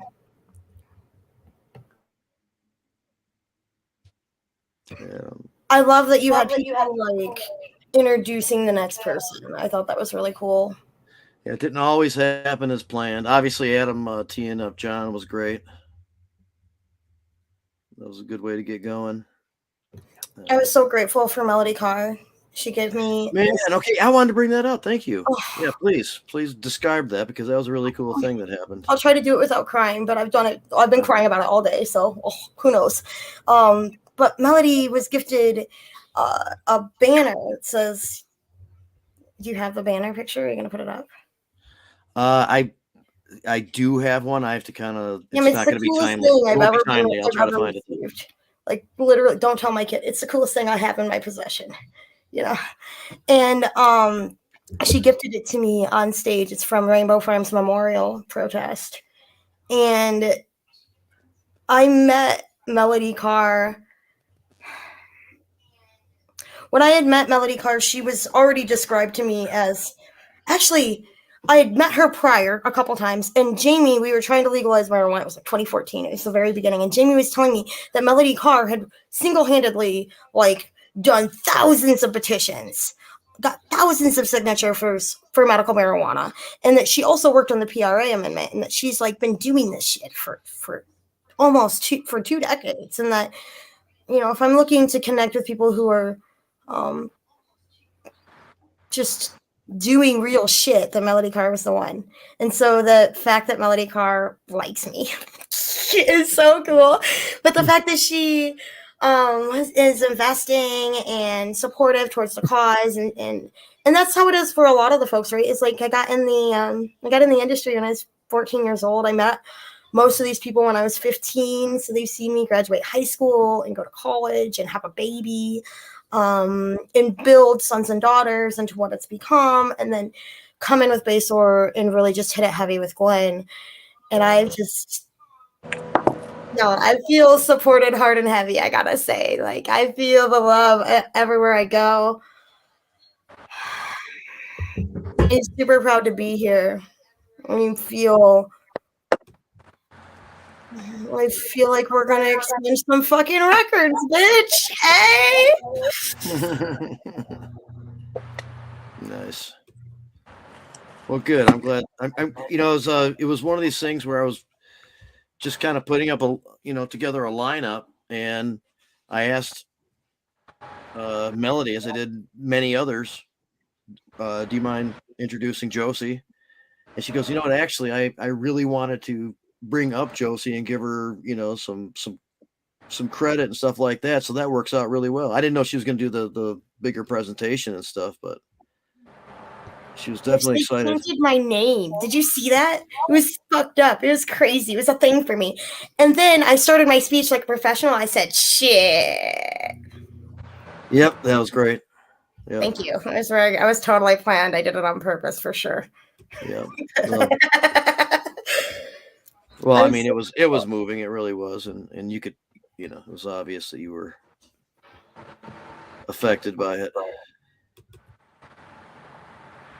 I'm so excited to just be a part of Hash Bash at all, right? But to be able to have a way to enhance that with the maps and to be supported on stage and to be surrounded by people that I love, that love me in an industry that we're building together. That's the best part. It's wonderful to be able to do things. But Joe's, I mean, the sneaker ball was fantastic, brought a ton of people together. Hash Bash, of course, is one of those events where there's no cover charge, where you just come out and participate. We have a golf tournaments coming up this year. We have concerts, Spark in the Park. There are just so many different opportunities for people to get out and participate at low cost or no cost in some cases. You never know what kind of a connection you're going to make at one of our events. You never know what kind of a lifetime friend you might develop. You never know what kind of a melody car you might run across.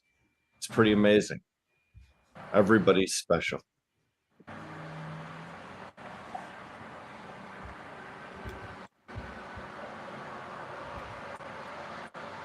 Everybody's beautiful I didn't say that. Yeah, I was going to say, in not their own everybody. way. I mean, I was Everybody at the smells Hash Bash Cup, so I can promise you not everybody's beautiful. But Willie J. Peso is beautiful. Willie was fantastic on stage. The heavyweight way, got a great song. He's got a lot of good things going for him. Well, he also booked all the music on Saturday. Yeah, he said he was running the stage. Yeah. We lost, but he booked it all.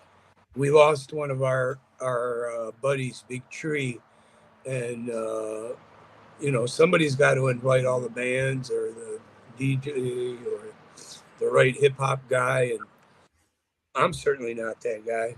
So I take credit for Friday and Sunday, and I just let Willie go, and he'd come to me and say, "What do you think about this artist?" I did tell him I wanted Bizarre. Yay! I made him bring Bizarre, but other than that, Willie booked all that music on Saturday, so I gotta give him a shout out for that. Yeah. Now, before we talk about this picture and the previous one, I was wearing some official Hash Bash merchandise, which was available at Lighten Up Provisioning Center, which is where I got it. There are a couple of different T-shirt designs. I'm not sure how that all came about, but it was pretty cool. This picture here is the man who has been clemented and whose name has been cemented into those hats that Adam was showing earlier on the show, Richard Clement, as well as Lenny Sinclair, legendary photographer and documentarian of some very turbulent times in the 60s and 70s and beyond. Yeah. Well, that's what that is. I was happy to see Lenny at the event. Yeah, she was at the Monroe Street Fair all day. She had a booth at Monroe Street. She's got a new product out to help benefit her financially in these late years. We have it at Meds Cafe. Just taking advantage of some of her famous rock and roll photography, put on joint tins full of wonderful cannabis that you purchase, and the joint is, of course, or the tin is, of course, a collector's item. So that's Craig Aronoff and Matt Abel. Who is that doing the photo bomb behind? I can't quite make that out. I don't know. Maybe he's checking out Matt's ass. I don't know. I can't figure that out. Could be. I'm very pleased with something. Well, I mean, yeah, I can see the connection there. Craig and Matt are both attorneys that have deep roots in the cannabis industry. Matt, of course, was one of those people who was active in cannabis liberation long before the 2008 medical marijuana ballot initiative in Michigan, and is a lifetime member of the Normal Legal Committee nationally. So,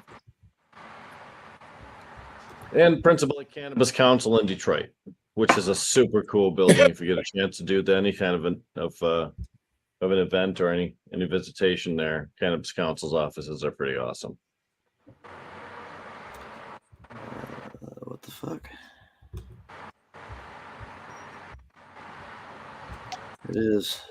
That's a historic building itself, and good shit happens there, and historically has happened there in this movement. Yeah. Here's the man. He got chilled, as did many others. I mean, he was not alone. He was getting hit by the weather, but he still came out. He contemplated not dealing with it. Some people did not want to deal with it, and they bailed on the speaker list. And last year, the only reason he didn't show up was he was in the hospital. Yeah, Right. He gave a great speech. Yeah, you did, Adam. You gave him some really good tribute and read one of his poems. Did he do that one again? I don't believe he did that one. I didn't think so. That was Lath was going to play with him, accompany him, and that didn't come together. Lath did do a great job though of kicking off the event with his rendition of the national anthem. He did it with vocals though, because he didn't want to have his equipment out there in the rain and stuff. Still very stirring. It was great. I mean, his guitar work is fantastic, but his vocal work was on point. And this is Sunny, John's daughter, and there's Tanya, who also spoke. Yeah.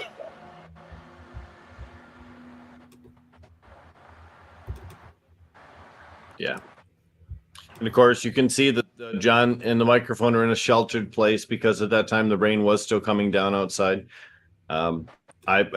Full credit to the electrical team that was able to get us up and running with speakers functioning and two mics that worked, even though it was wet. I swear I was driving in with my wipers on high thinking to myself, there's no way we can run electricity today. There's no way. But those tech guys were on it and they took care of business. So props to them. Yeah. I concur. Those guys did a great job. They get used consistently. They're used for Entheo Fest. They've been used for a lot of hash. David Thiefels is one of the best soundmen around, sound companies. We used them at the Hash Bash Cup for years. And if I was doing anything in Ann Arbor or anywhere close, I wouldn't hire anybody but him. They're top notch. And They are. He travels all over the country. I mean, I had some questions for him the other day, and he's like, I can't answer by text. I'm driving the truck back from Texas. So, to have them out there is the guys you want. Winewood Organics.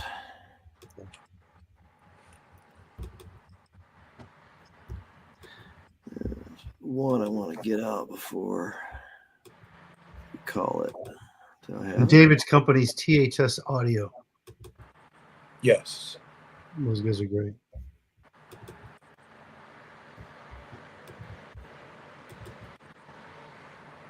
There it is.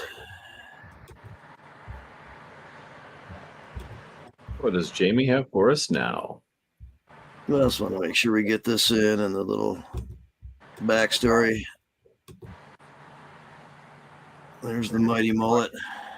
The mighty mullet. That was hilarious. Good old call. He used it as a fundraiser basis for GLEN, which is really cool. It's over $1,000, and he's going to try to keep it going. And he told everybody that they should discover their inner mullet and contribute. You know how hard it is for me to convince people this guy's an attorney? Well, he's more. I know he looks much more like the CEO of a company that he is now. I don't know. I remember the free breed days where we were standing in front of, what was it, the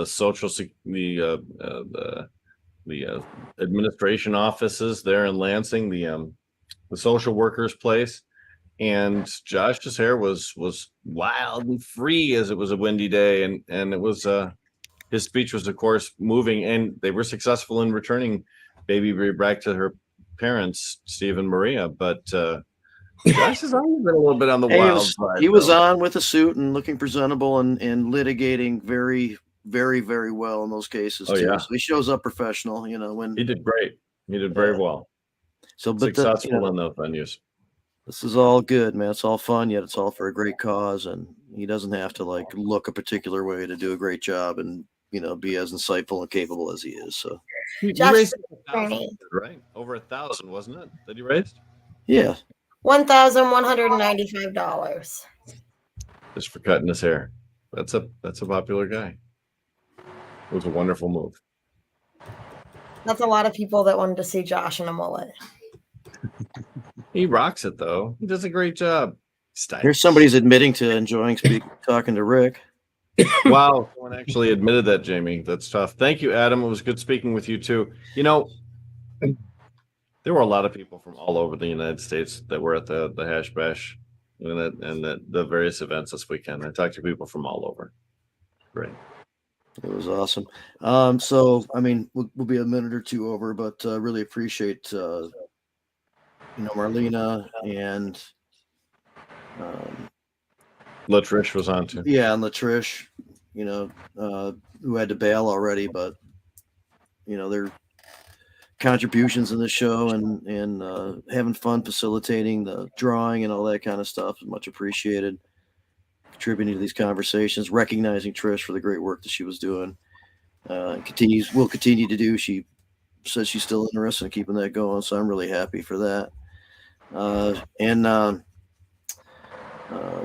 Is there? I guess we could just spin it around here real quick. Jim, thanks a lot again too. You're also well noted in this whole process, and it was an honor to be part of that. I'll reiterate what Josie said. Just being part of it is something that's just amazing. It is. I'm very grateful to be there, and I give it up to you, Jamie, because this whole 2-hour show we haven't really thrown any props your way. I mean, you're the main director of Hash Bash and really helped put it together. And I know you're working on the treasure maps too, and you had your hands in everything. So you did all the heavy lifting, and appreciate that from you. But that's all I have. And Trish did a great job. Oh my God, the program and fundraising as well. Well, a lot of support and guidance and years of it going down, to work with. So much appreciated nonetheless. Yeah. I give it up to Adam too for his, of course, incredible work with the cup. Yeah. And Hash Bash. Jose, anything you want to make sure you leave us with here today? I just want to thank Adam for having us at the Hash Bash Cup and for allowing the maps to act as a ticket. I want to thank Charlie for having us at the Monroe Street Bear. We sold a shit ton of t-shirts. I want to thank all the people that participated and all of our volunteers. You can always get an expungement at GreatLakesExpungementNetwork.org. Thanks for having me.